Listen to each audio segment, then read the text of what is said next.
Assalamu alaikum and welcome to Destination Next, a series of programs in which we will explore new and exciting places around the Greater Toronto area.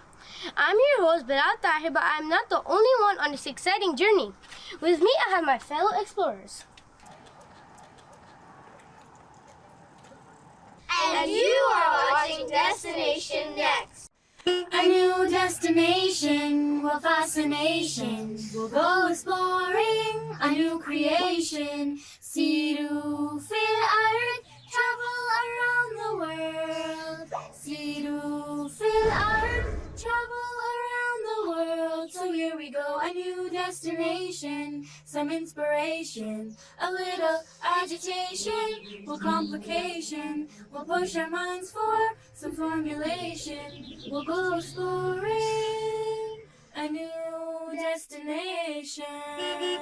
Destination Next. In this show, us kids will travel on the GTA to learn about the environment that surrounds us. Exploring is promoted in the Jamaat because in the Holy Quran, Allah had laid great emphasis on traveling. Say, travel in the earth and see how He originated the creation. Then will Allah provide the latter creation. Surely, Allah has power over all things. Today we will be exploring the Toronto Zoo, one of the world's largest zoos, home to more than 5,000 animals. Located at the city's east end, the Toronto Zoo is approximately 50 kilometers away from Bethlehem Mosque and a 45-minute bus drive. Spread over 710 acres, the Toronto Zoo houses an array of animals and is divided into 7 zoo geographic regions.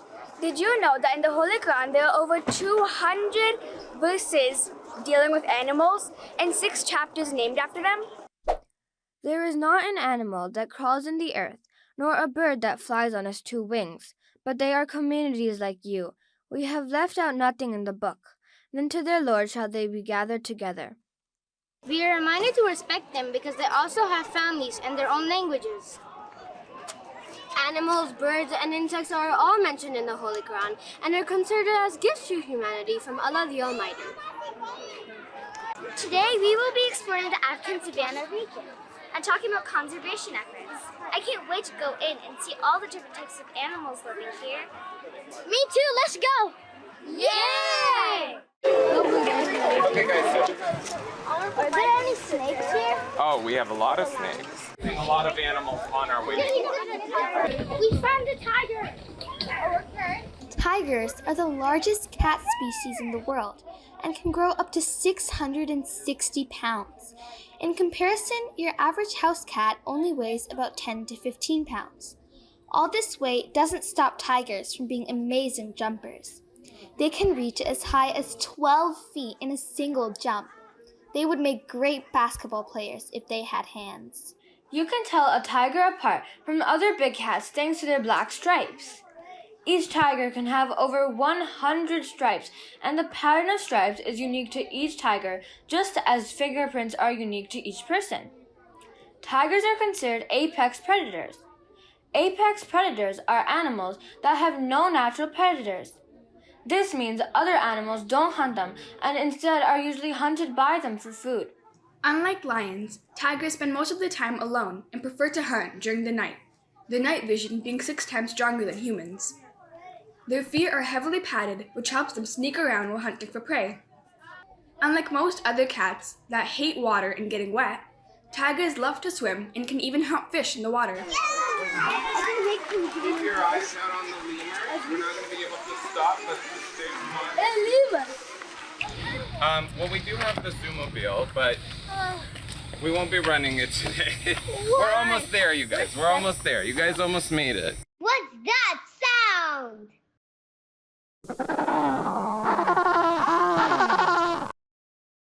Wow! It's a donkey! Of course it's not a donkey, it's a cattle. Really? Oh. Nkoli Watusi is a breed of domesticated longhorn cattle from Africa. They are one of the 3 groups of the Sanga cattle found in Africa. Also known as the cattle kings, they can be easily recognized because of their massive horns, which can grow up to 2.4 meters or 7.8 feet long. And it's not just their horns that are huge. The cattle themselves can weigh anywhere from 900 to 1,200 pounds. Their horns are not just beautiful but useful too. Inside the horns, you can find a honeycombed system of blood vessels, which help the cattle stay cool in the extreme heat, and also acts as a shield against threats. Word of the day.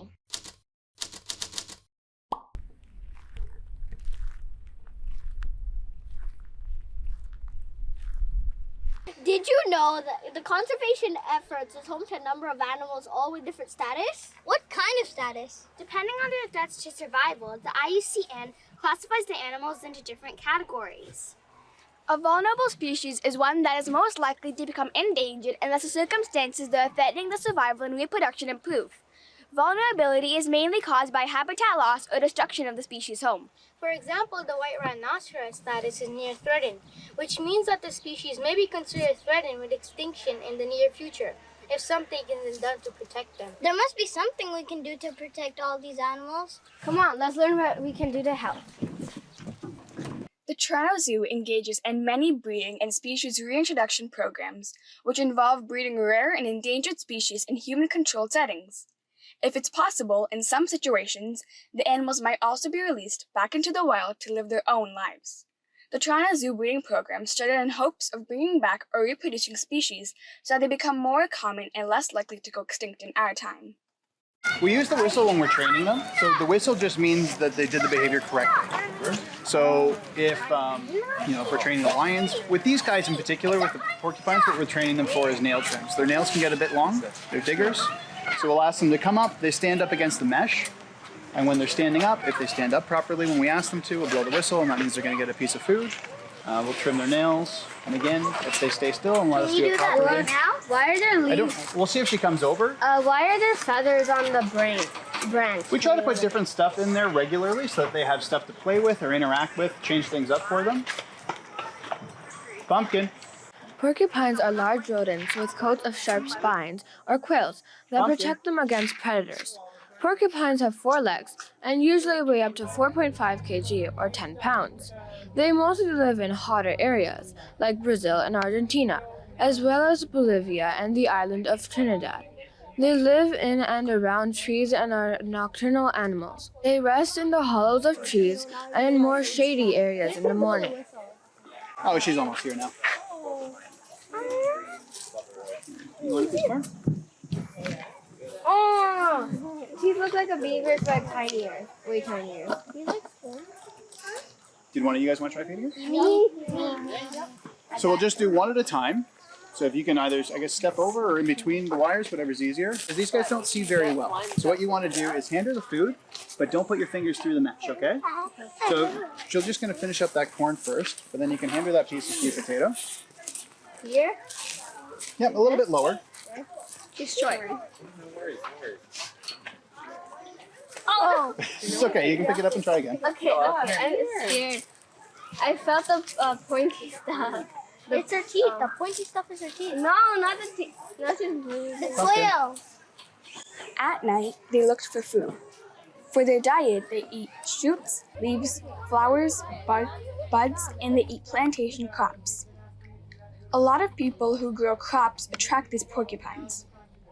Porcupines are not largely threatened. However, the destruction of rainforests, which are the habitats of porcupines, could lead to a future threat. The fact that they are also a food source to humans could lead to a threat to their survival and reproduction. What's that sound?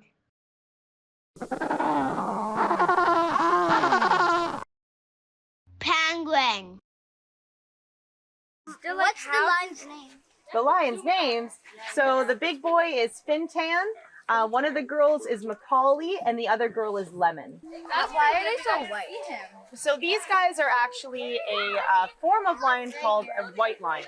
So it's not like albinism. So an albino animal would be all white with red eyes, and they have no pigment in their fur or their skin whatsoever. Leucism is a recessive gene that makes their fur white. So they still have pigment on the pads of their paws, and they have greenish grayish eyes, but their fur is completely white. Now, if you look really closely at them, you can see that they're almost a yellowish or beigeish tone, and that's because these guys have a natural oil that secretes through their skin and into the fur that makes them look a little bit dirty. So they would be bright, as white as your shirts if they didn't have that extra oil on them. But the oil is very, very dirty. If you were to take your hand and run it down a lion's back, it would be completely brown when you took it off. That's if you survived the encounter. How come the male lion we saw over there was like sort of brown? A lion's mane will be darker or lighter depending on how big he is and his genetics. So the stronger, smarter, faster, bigger lion would have a bigger mane that's a lot darker. Are there any babies here? That's a very good question. So we had some babies a number of years ago. So they left us about 3 years ago when they were just over a year old. So Macaulay was the mother and Fintan was the father. So they had 4 male cubs, and since we had 4 male cubs, their genetics are now really well represented in a zoo setting.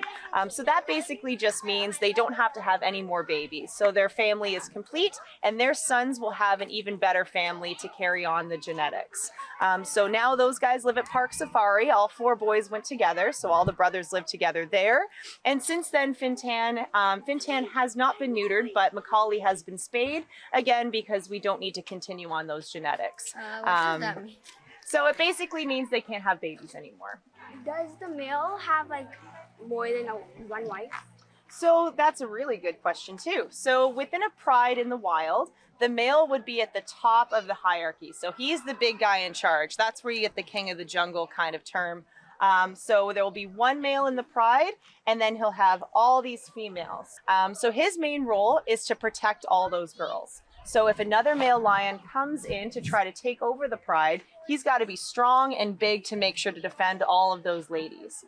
Now the job for the ladies is to take care of the cubs, and they also do the hunting in the pride. But then, like, if he's trying to steal his spot, Mhm. isn't it kind of like he's trying to protect himself more than the ladies, kind of? Well, because the male that comes in could potentially hurt the girls as well. So, but that's a really good point. So he is trying to protect his spot in his pride, but he's also trying to protect the females and potentially the cubs, because you don't know what another male is going to do if he comes into the pride as well.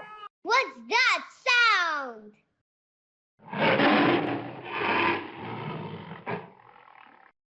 How does the lion play with that ball thing? Does it like hit it, or like what does it do with it? We can put meat on it, so it's like a ground meat. We can smear that on there, so they might grab onto it and lick it. But these guys also love scents, so they love smells. So like a perfume or some sort of cologne, we can spray it on the ball, and then they like to rub their face on it like a cat and rub their body on it like a cat. Wait, so you guys go we want to in smell good. there? Like, Not with the lions, that's for sure.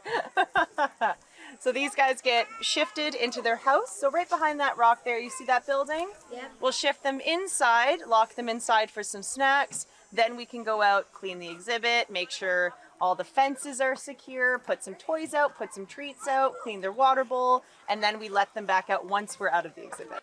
Okay guys, so now that we've met our lions, do you guys want to go see the penguins? Yeah. All right, let's go check it out. I hope it has an air condition. No, these guys are outside too. These guys are also from Africa, so they like where it's really hot. I have another question. Yeah. Don't these like animals kind of feel like caged? Because like if like there's a in the wildlife, then they would have a pretty big space. But here they're like in like a area where they can't come out. So do they like feel caged? So a lot of the animals that live at zoos nowadays have been born in a zoological setting, so they've never really known the wild. But having said that, since the space is a lot more restricted, what we try to do with our animals is a lot more training and enrichment, so we can give them stuff to occupy themselves so they're not bored in any way. This is Gertrude. Everyone say hi to Gertrude. Hi, Gertrude. So Gertrude is a really, really cool sculpture. But unfortunately, every single piece of plastic on this sculpture was found in the ocean.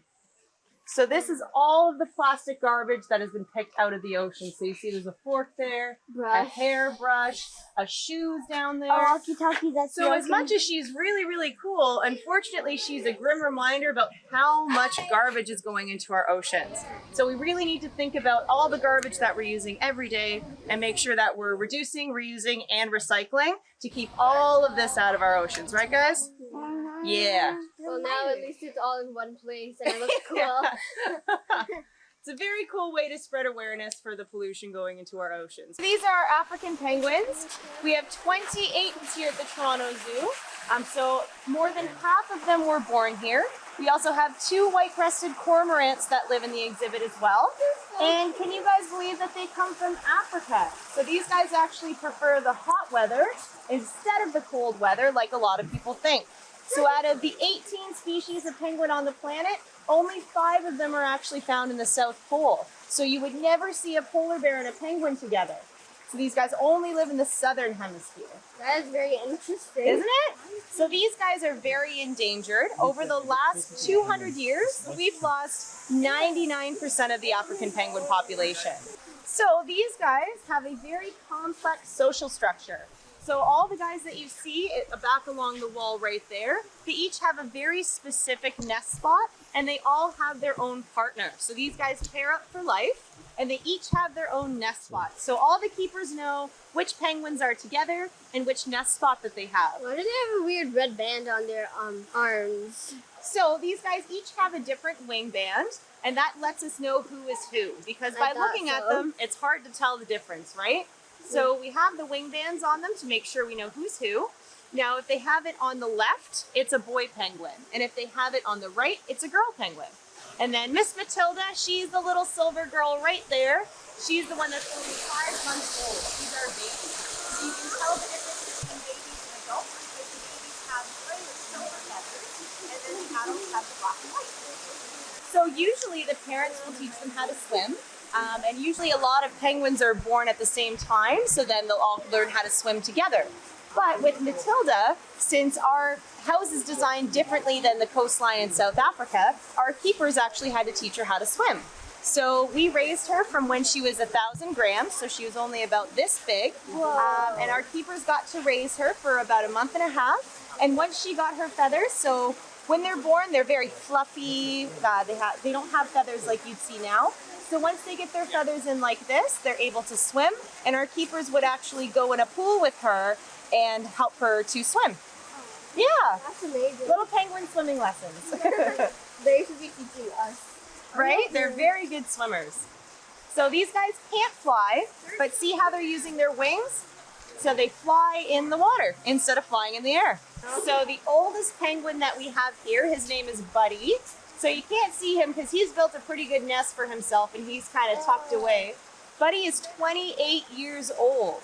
Now these guys only live to be 10 years old in the wild, but in a zoo setting, these guys can live up to 40 years old. Really? So see what I mean about not being in the wild? And in a captive setting, they have vets, they have all the food that they want, there's no predators, there's no pollution. So a lot of the times, animals in a zoo will live longer than they do in the wild. And Buddy's a really good example.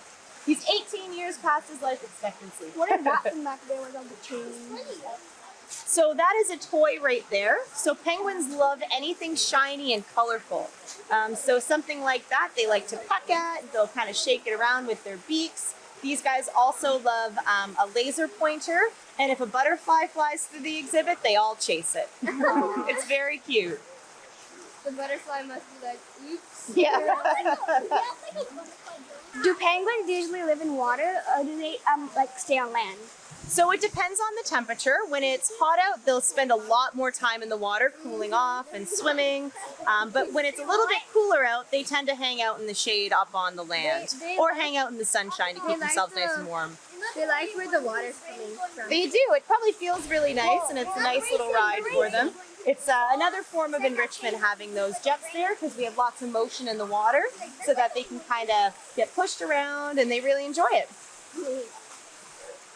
What's that sound?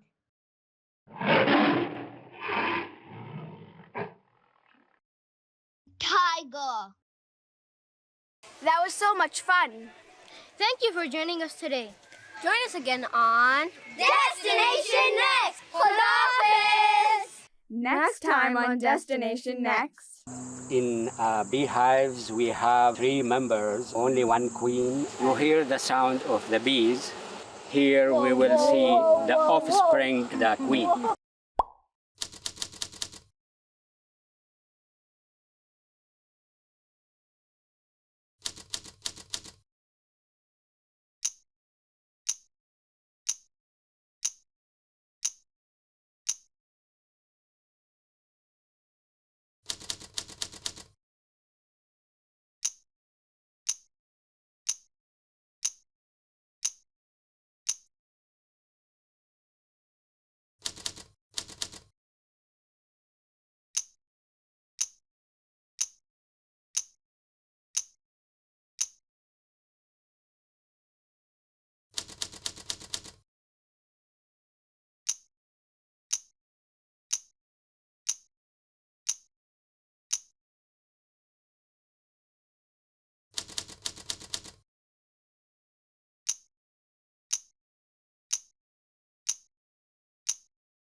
Jazakallah for watching. We hope that you liked our episode today. You can also get creative and share with us your pictures and drawings for a chance to win Destination Next souvenir. Also, tell us where you'd like to explore next on Twitter and Instagram at MTA Canada. We look forward to hearing from you. A new destination, what fascination. We'll go exploring a new creation. See to feel art, travel around the world. See to feel art, travel around the world. So here we go, a new destination, some inspiration, a little agitation, what complication. We'll push our minds for some formulation. We'll go exploring a new destination. Destination Next.